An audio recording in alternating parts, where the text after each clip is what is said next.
balina balwanyisa marriage okufa tebafaayo obundi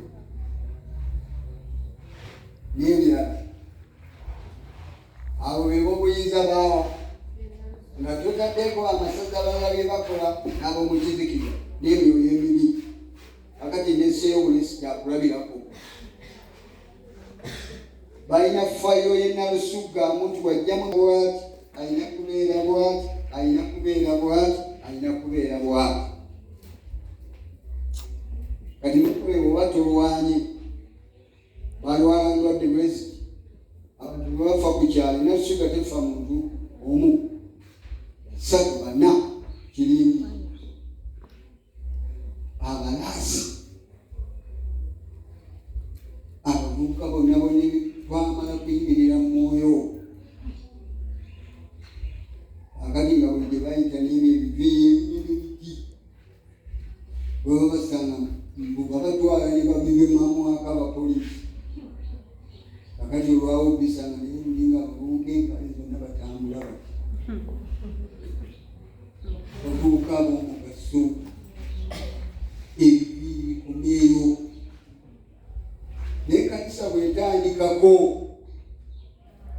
kwebituusa ebitundu ekiraba nange n'ekitwala ate ngende Katonda okusaba kitwala omwoyo gw'Eriya gwe yalina. Yagamba kanti kwatidde obujja ku lw'ennyumba y'ani ya Mukama. Akati gwe mulwanyi gwe bino byonna ng'obiyina obyambadde ate Katonda akusuubira okulumba. Mukiriziganya asuubira ekkanisa okukola ki? Okulumba.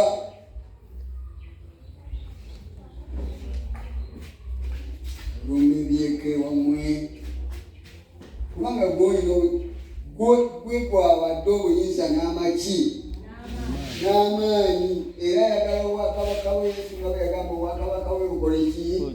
Bujje bukole ki? Bufuge. Abantu munange wamu famire bayinza obutalukuka,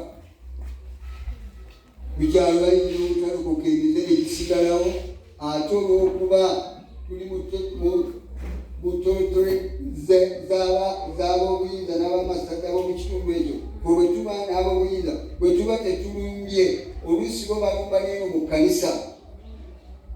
Ogenda okugiranga nina abaana embuto oluusi nga kya mu kitundu. Naye kakati bano abalwanyi Bayibuli beeyogerako beegamba ntadde abakuumi ku bbugwe waani be bakyabo bebeegayirize nga balina okulumba emiryango gy'e Kasozi ebifugirako. Paka ekitundu ekyo nga kikoze kitya nga kikyuse. Era musumba munanga tugeetaaga nnyo waliwo abeegayizi abamayitiro beegayizi.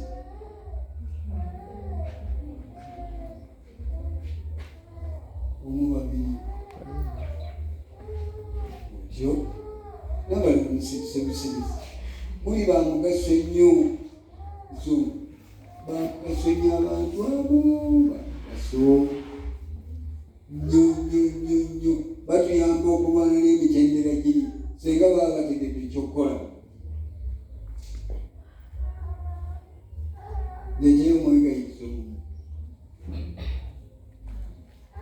ani wali omusomyeko Luka essula 2:36.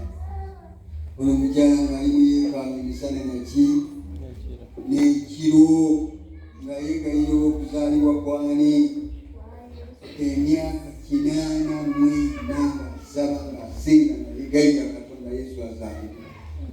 Kitegeeza okolesebwa kw'ekkanisa ebintu okuzaalibwa wadde Katonda yabyogedde. Ayagalawo abeegayirizi wadde mu maka wadde mu buweereza wadde ku kyalo wadde mu ggwanga bayimirirawo bajjukiza Katonda emisana naddi Isaya 2:6 tebasirika paka Kasozi wanafiibwaki obuweereza bwaffe buno babuyitaani paka nga bufuuse eki nga ne kasitwe ekoze etya nga n'ebyuma ebinene wano drums byonna bikoze bitya guitars byonna nga bikoze bitya omulimu gwabaki gwabeegayirizi be babiyita be babizaalira wano wangi